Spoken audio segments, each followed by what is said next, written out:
Thank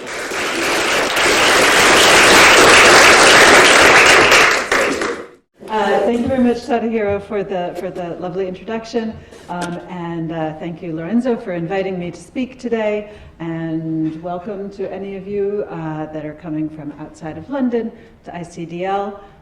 It is a rainy morning, and we've lost an important member of our royal family, but I think that we shall be positive and talk today about the transformative power of modern AI methods.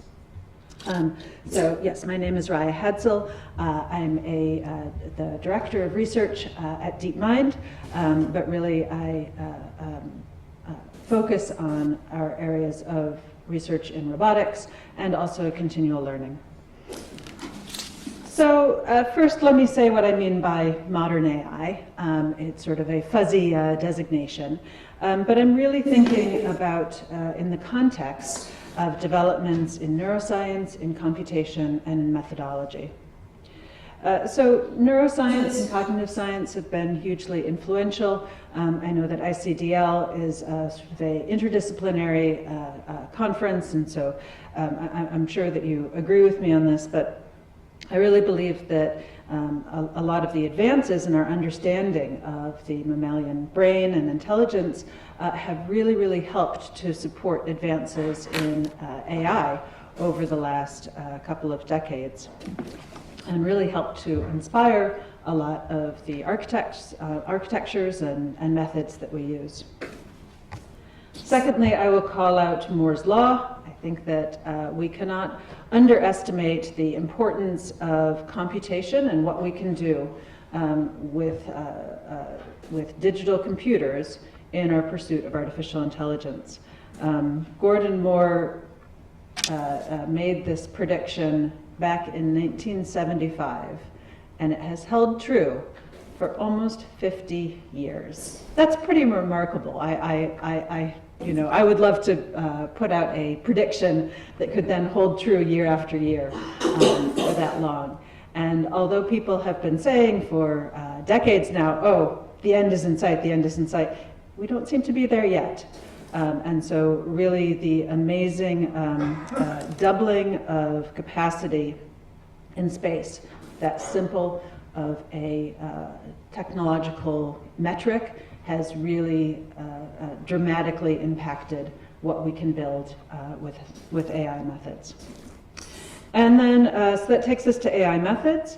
And although there are some that like to say, it's the same thing that we were doing back in the 80s, really there have been significant developments in the type of models and architectures that we're using. While neural networks and backpropagation have really stayed very important in terms of the power of gradient-based optimization over the last decades, we've seen the advancement of areas of work like probability theory, uncertainty understanding, reinforcement learning, and the return of much bigger neural networks. How big? Well, I like to think back a little bit on my own history. So when I started my PhD, then I started working with Linnet 5, because I was working with Jan LeCun. And Linnet 5 was a 5-layer convolutional network, state-of-the-art at the time for doing digit recognition, and it had 60,000 parameters that were trained. If we jump 10 years later, then just before I started work at DeepMind and moved to London, then AlexNet was one of the advances that really pushed deep learning into the forefront of machine learning methods. It had 62 million free parameters to be optimized. And a quick decade later, 2022, Chinchilla is a model. It's not even a particularly big model by the standards of today, but it has 70 billion models. This is used for language modeling. And to date, the largest model, which is I believe called Wuduan, the largest model that has ever been trained to convergence is 1.75 trillion parameters. So really we are outpacing Moore's law here, and the neural network sizes keep on growing exponentially. And in a lot of cases, this is very valuable. I'll give one example today of a area where we're actually using the very tiniest neural network that we possibly can. But let me start out. I'm going to talk about a few different areas of work that I think are exciting and really show the different areas of possibility, starting on the outside of these orbits here on things that are maybe not as important to our day-to-day life, but I think are still very interesting uses of machine learning technology, AI technology. So with that, I start with ancient text restoration. Are there any ancient historians here? Probably not. That's okay. So this is some work that Raia Hadsell and others published just this year in Nature. It's a collaboration between DeepMind, groups at Google, Oxford, and Athens University, and the University Ca' Foscari Venezia as well. So it's really been a cross collaboration with multiple groups. So the problem here that we look at is the study of epigraphy, which is the study of inscribed texts. And these stone blocks inscribed with ancient texts are studied widely as for evidence of the past, because they offer firsthand evidence of thought, language, society, and history of ancient civilizations. And because they've been written on stone, they have survived. However, they have not survived, there's still a lot of missing information. So in particular, there's missing information about the inscriptions and the text that's there itself. So part of the text may be lost, they may be broken. So the related task there for an ancient historian or for a machine learner is text restoration.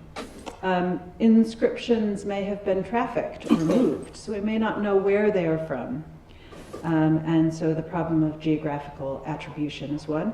And unfortunately, radiocarbon dating doesn't work on stone. And so in some cases, especially if these inscriptions, these tablets have been moved, we don't know when they were either.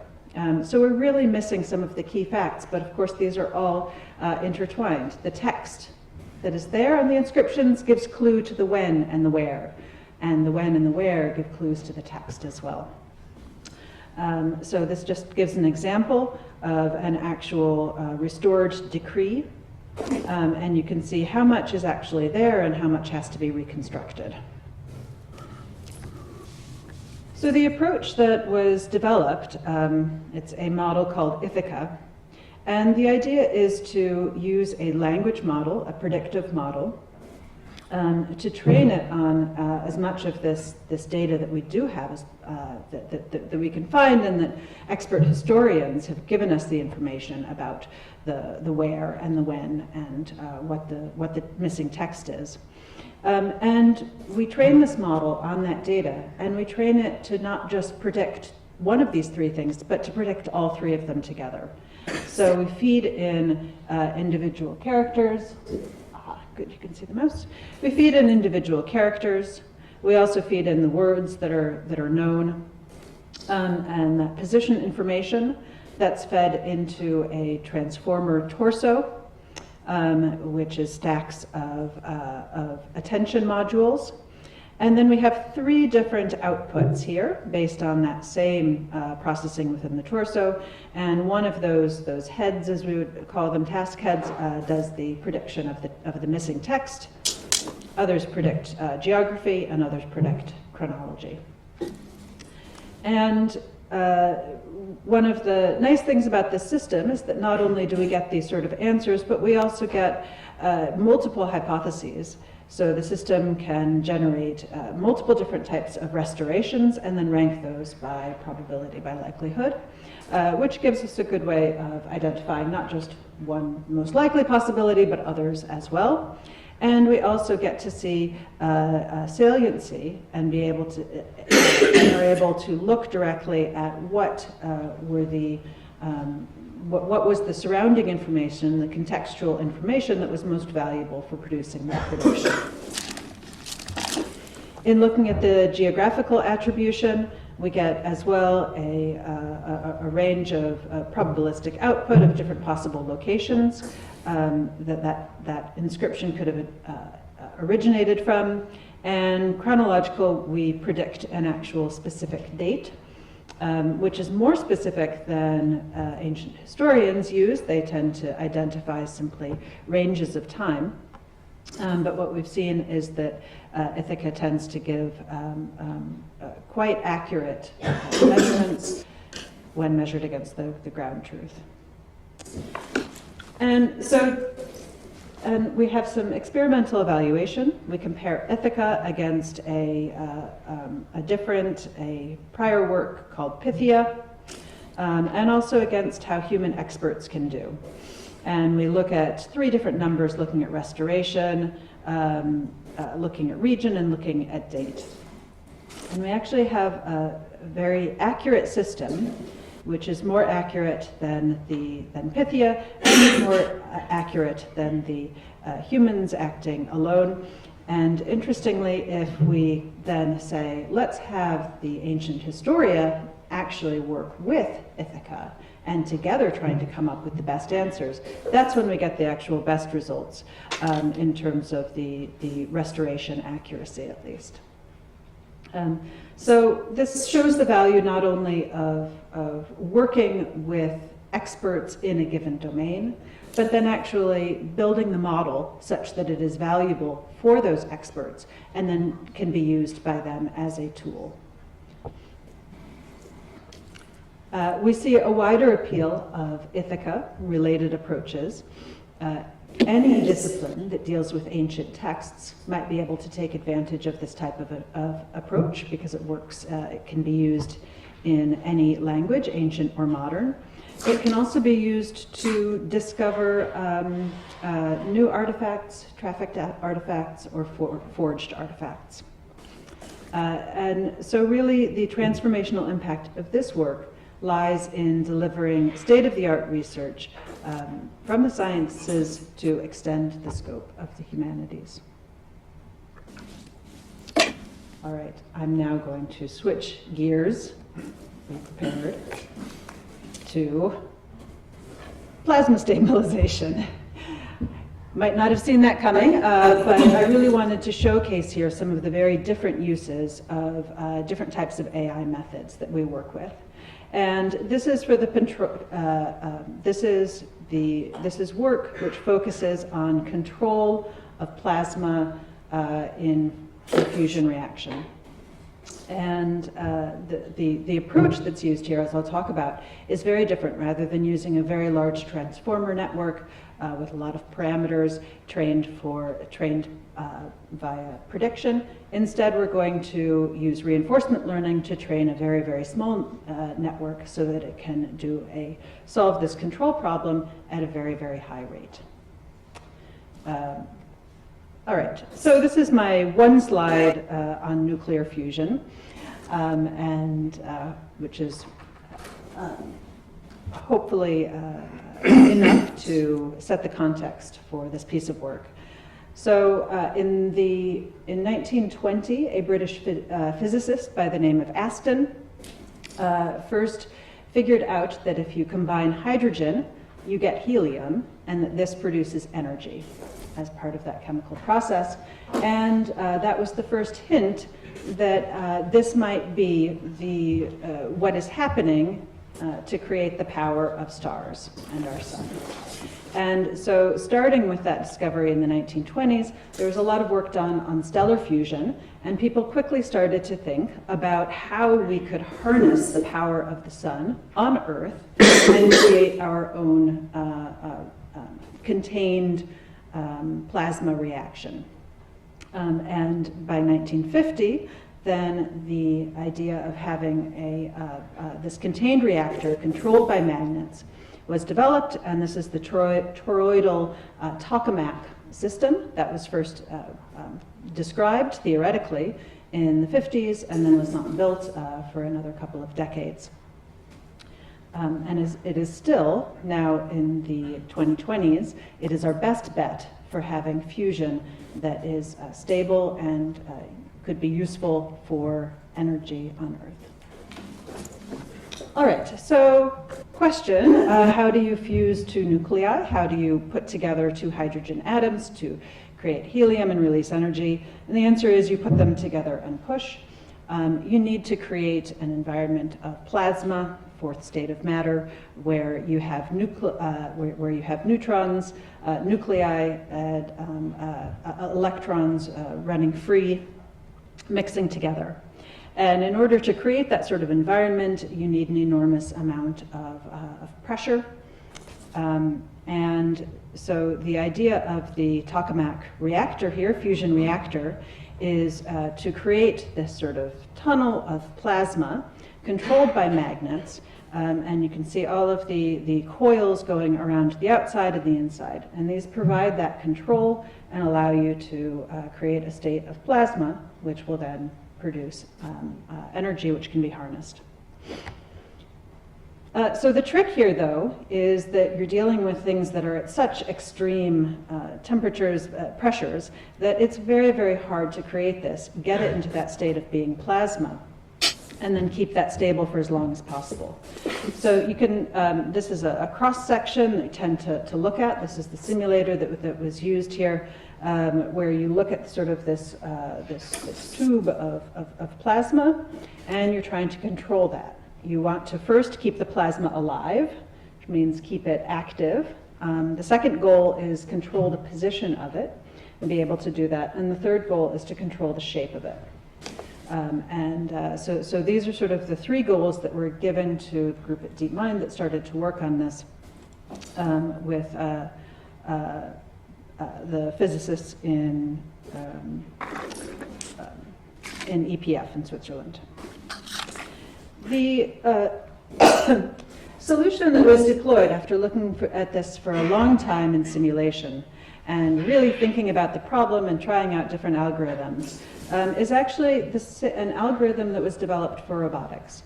So this is a deep reinforcement learning approach called MPO. And it's developed for, like I said, for robotics control. The advantage of it is that it can be trained in simulation, and then it can be potentially deployed on the actual tokamak reactor there. There are the inputs, there are 92 different observations that come in from the reactor over time, and that have the current state of all of the coils, and various other readings. And then there are 19 actions. There's a 19-dimensional action space where you're controlling the different coils. And so the trick here, you've got 92 input observations. You're outputting a 19-dimensional control signal. You need to execute this at a rate of 10,000 steps per second, and you can't miss a beat. So it's not only challenging to do this from a learning perspective in simulation, it becomes very tricky to actually deploy this type of solution. So in this case, we're looking at first solving the problem using a nice big neural network and then saying, we can't run this quickly enough. We need to be able to spin this incredibly closely, so start to really, really focus down and really hone that optimization via the reinforcement learning to make that as sort of honed of a policy as possible. But the current results actually look very good. We have run this on the actual tokamak at EPFL. This is the view inside the tokamak, so all of those blue dots are sort of those are the control points that are being given. And on the right there, you can see that our simulation matches closely to what's going on. I still don't find this particularly intuitive, but really the proof is with the physicists who have been extremely excited by this. Not only the fact that it works at all, but the fact that we're actually able to not just keep that plasma alive, not just control its position, but also control its shape, and are able to produce things in simulation, like this droplet having two different stable areas of plasma within the reactor, and these other types of shapes that are all valuable. And hopefully will herald a new era of research into plasma fusion for a cleaner source of energy for the future. All right, so that was step 2. We went from a big language model being used for ancient history and a very small neural network used to control plasma. Weather forecasting is what's next.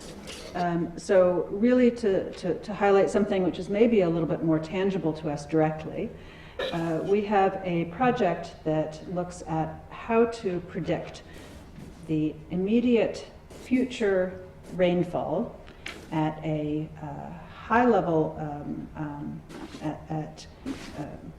with a lot of detail, both temporal and spatial granularity, but over a large area, all of the UK in this case, and be able to have this be very robust, especially for more intense rainfall, more extreme cases. So the exact sort of field of study here is called precipitation nowcasting. And nowcasting is used by meteorologists when they want to issue flood warnings, for instance. It's one thing to say it's going to rain tomorrow, it's going to rain a lot tomorrow. It's another thing to say that within the next hour we expect a potentially catastrophic flooding event, so take action to preserve your life and others. So it's very important to be able to predict extreme weather events, to be able to issue those warnings, perform air traffic control, also marine services. But it's hard. Accurate short-term prediction is arguably as hard as less accurate long-term prediction. You have to account for uncertainty, and most importantly, you have to capture rare events that are especially if you're training a data-driven model. If it's hard to find all of those different rare events, it can be hard to train for that. So we started with precipitation data across the UK. This was data for a few years. We started working on this in 2018, so we just had 2 years of data at that time, starting from 2016. And we have these very large radar fields, sort of the rain spreading across the UK. Every 5 minutes we get a snapshot, which looks like a big image that is sort of a medium-sized image, 1,500 pixels by 1,200, and that gives us one piece of information for every square kilometer. And so you can think about this as just being a big video over time, and we want to predict the next few frames of that, given everything that we've seen so far. So the approach that we used is to say we actually want to be able to sample different possible futures. In the same way as in Ithaca, we found it very, very useful to generate multiple different hypotheses for what the missing text could be, and that was most useful for the historians. Here, for the meteorologists, being able to sample multiple different possible futures of the weather is what's most valuable. So what we want to do is have a neural sampler that's going to give us stability and consistency, that's able to be grounded or conditioned on what we've seen up until this minute, and then predict into the future. We want it to be able to calculate uncertainty and capture rare events. And after trying many different approaches for this, we found that a lot of approaches would simply blur out the future, that given the objective function of accurate prediction, what would happen is you just get a general smear of prediction across the future, rather than actually getting those details of sharp rain and sharp events versus no rain at all. And the thing that really turned the corner and made us, allowed us to start predicting quite accurate and quite believable future weather patterns was by using adversarial networks. So probably a lot of you are familiar with GANs, generative adversarial networks, and conditional GANs. So you condition it on a starting place and then you say, okay, let's predict into the future. And in fact, exactly this approach is what is used to generate all of the wonderful deep fakes in the world, and not so wonderful deep fakes. And so it is a very similar approach that's used there to generate video of Steve Buscemi, talking as somebody else, or different sorts of videos of the real world. We're using that same approach to predict realistic rainfall into the future. Let's take a look at a little case study. So this is an area in off the east coast of Scotland. This was a very difficult case that was actually picked for us by the chief forecaster at the UK Met Office, who was independent of the project team that we were working with the Met Office.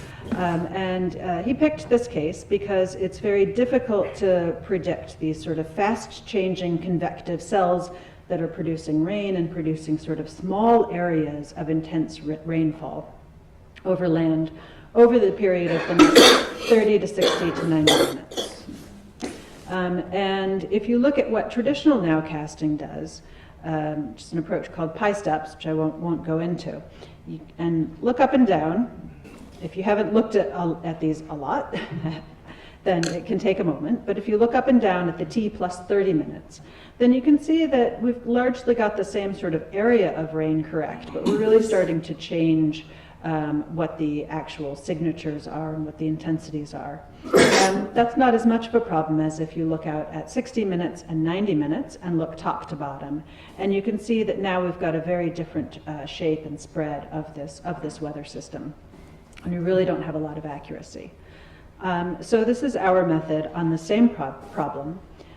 There are, like I said, this is an especially challenging one. There are plenty of examples where you can't really tell the difference between the real observations and the method, but I wanted to show you a case which is more challenging. And what you can see here, if you look now top to bottom, is that you can see that at 30 minutes we're still quite accurate. At 60 minutes, we still have the same general shape, and at 90 minutes, we still have the same general shape and extent, including this important weather system here at the bottom that the traditional model completely missed. All right, so that's it for weather forecasting. I will also say that, and there's a lot more on this in our publication around this, but one of our goals was not just to have the best numbers on a benchmark. Our goal was actually to put a tool into the hands of the forecasters at the UK Met Office that they could use.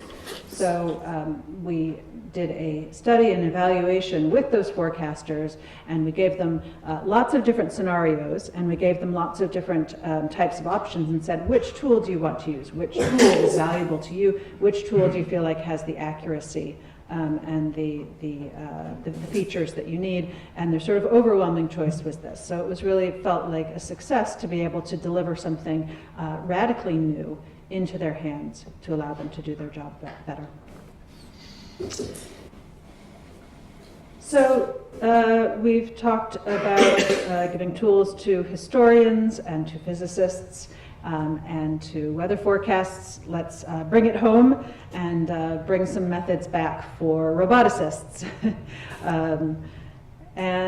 So let me talk a little bit in the last part of this talk about embodied AI and robotics. And so first, let me start by mentioning a few different approaches that I think are out there and have gained some prominence in recent years for the field of embodied AI. So one interesting area is in open-ended learning.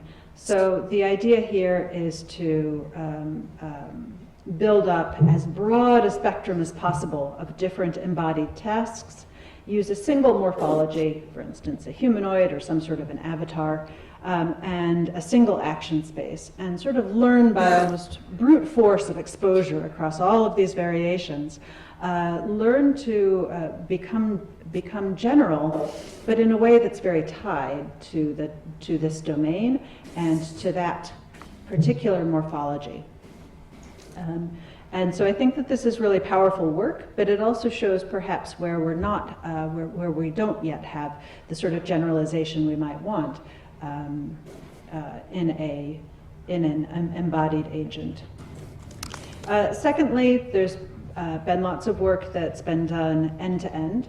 So working on the conviction that if you train end-to-end from sort of pixels out to torques, or pixels to actions, then you're combining these different components of perception and planning and actuation and control in the same agent, in the same approach, and that you're able to get to something which is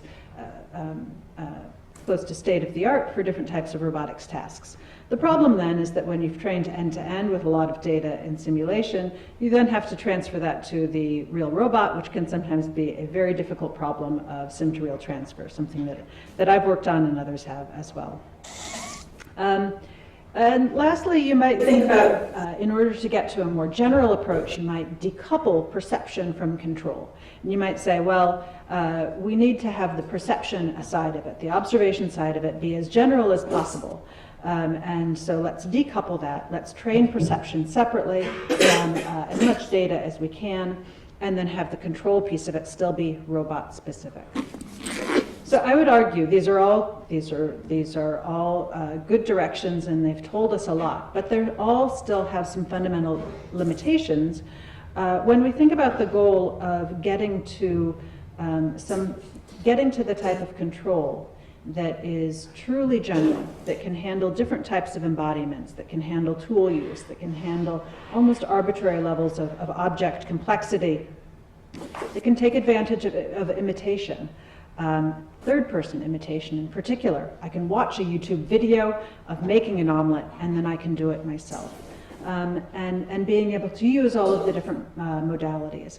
And I think that I think that anybody who is a roboticist will agree with me that we are still a long ways away from that level of generality, that level of being able to generalize across not just the environment, but also the body. And even though, yes, we inhabit and we learn to control one body, I think that we still have an amazing amount of generality in control, given the fact that we can then use our body to control, to use tools, for instance, which can sort of change our embodiment in a way, or to teleoperate other machines and robots. So with that, let me present a new direction. So this is work that we just presented this earlier this year, this summer, and I was very happy to be a part of this team at DeepMind. This is still relatively early days, I think, but this still really shows potentially a different direction towards a generalist agent. So the name of this approach, this model, is Gato, chosen fairly arbitrarily, and the name of the paper is A Generalist Agent. And Gato works as a multimodal, multitask, multi-embodiment generalist policy. So really, rather than saying that we're going to fix the embodiment or we're going to fix the environment and do anything, instead we just say we're going to train on everything, turn everything into a control problem. So this same network here, that Gato model, the same network with the same weights, without any fine-tuning, can play Atari, can caption images, can chat with a human, can stack blocks with a real robot arm, and more. Not all of those really well, but all of them are reasonably well. So how does this work? First of all, on the data side, we gathered as many different types of tasks as we could imagine. So first of all, we've got a massive number of simulated control tasks from different robot environments and simulation to all of the Atari games, Control Suite, all of these sorts of things. Secondly, we grabbed data sets in vision and language for captioning and text generation. And thirdly, we gathered data sets from our own robotics lab from this task of block stacking that we developed. Specifically zooming in a little bit on the control tasks, then there's a whole list here of the different types of data that were used. Some of them had additional text information that was given. Some of them were continuous control. Some of them had complex image inputs as well. So very different. Overall, we train on about 62 million different episodes, which comprise 1.5 trillion tokens. Tokens, you say? Well, tokens are the main common type of the Gato model. So in order to train Gato, which is a large transformer model, then we turn everything that comes in into tokens, where we say, here's a start token, here's chunk of information, and then we try to predict what the next things are. So it's got some similarities to that language model, the Ithaca model that I talked about. We're inputting data and trying to predict different types of things, but this is just a little bit more general. It takes images and turns it into a common form of representing tokens. It takes text and turns that into a sequence of tokens, a little bit easier for text than it is for images. It takes proprioception, continual actions, maps it all into a common, discretized, quantized token space in order to feed it in as a sequence. And we have to train over a lot of these together in batches. So you might grab an episode of Atari Breakout and an episode of controls from the DM Control Suite. You might grab an episode of image captioning where it's image caption, image caption, image caption is what that episode would look like. And we put those all into a batch and feed them in and repeat. And keep on training this to convergence.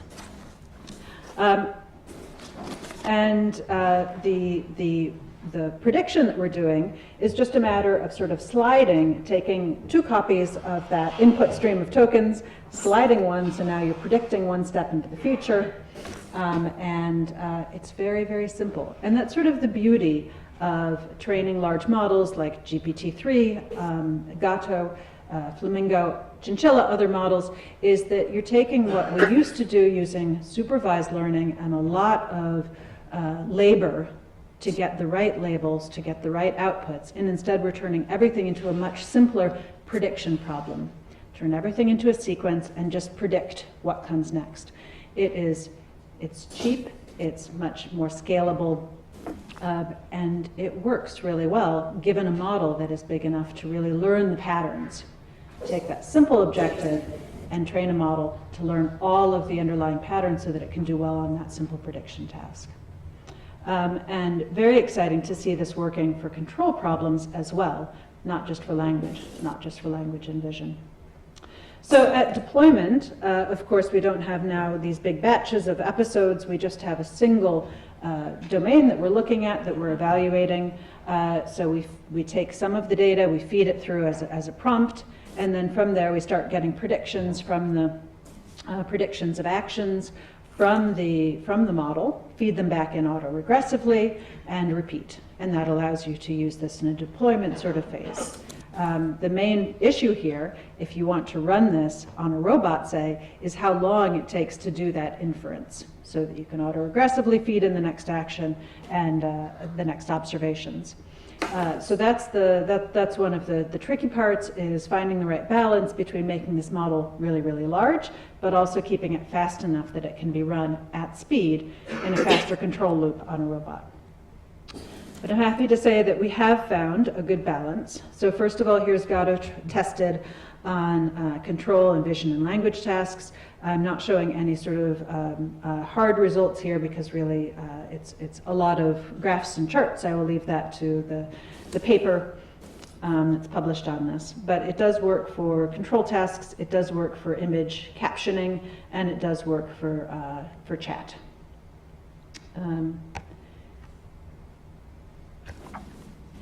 Moreover, Gato improves with scale. We trained 3 different models, 179 million parameters, 364 million parameters, and just over 1 billion parameters. And then we looked at how long it trains over the number of tokens that it's trained on, and we just keep on seeing the benefits. So this shows that probably we can still, in fact, see benefits as we keep on scaling the model larger. I mentioned robots, so yes, we tried this out on this task that we call RGB stacking. It's a benchmark that DeepMind published last year.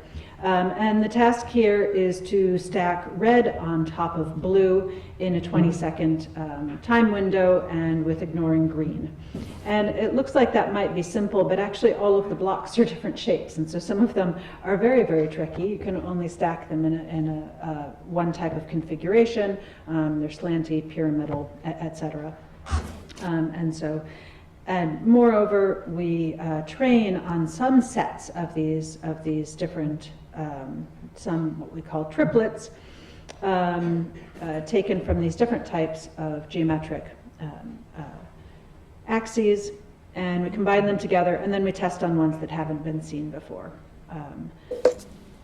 So in this case, we are trying to do a holdout test of whether or not we can stack blue on top of green, which we was not trained for, and a relatively tricky block here that's hexagonal or octagonal. So Gato not only manages to do reasonably well, it does better than the results that we published with the benchmark, where we tried for a very long time to get the best possible agent that we could, using many steps of training and simulation, transferring to the real robot, continuing to train, doing distillation, doing behavior cloning, doing lots of different work in order to try to get very good numbers. We actually do better with Gato with no real specialized work at all. So Gato, I think this is early days for this type of work. What I will say is that I do think that this is surprisingly effective and surprisingly general. It's one model that's been trained to perform over 600 tasks and can do well on tasks that it's never seen before. So it's potentially just a few steps of fine-tuning away from many more. On a real robot, it can match or exceed the performance of expert models. And this leads me to say that I think that generalist agents like this might lead us to developing robots one day, robots that can exist in the same unstructured and complex world where we live and work, and that crucially can learn new skills from experience and from natural instruction. And that's these 2 images of the lovely dog displaying fabulous agility and control, and the woodworker in the shop. These are the 2 motivational examples that my team, robotics team at DeepMind, uses to keep us going, keep us working. All right, that's all I had to talk about today. These are the 4 papers that I talked about from the work on ancient text restoration, the work on plasma control, on precipitation nowcasting, and last on a generalist agent. Thank you very much. I think I have a few minutes for questions.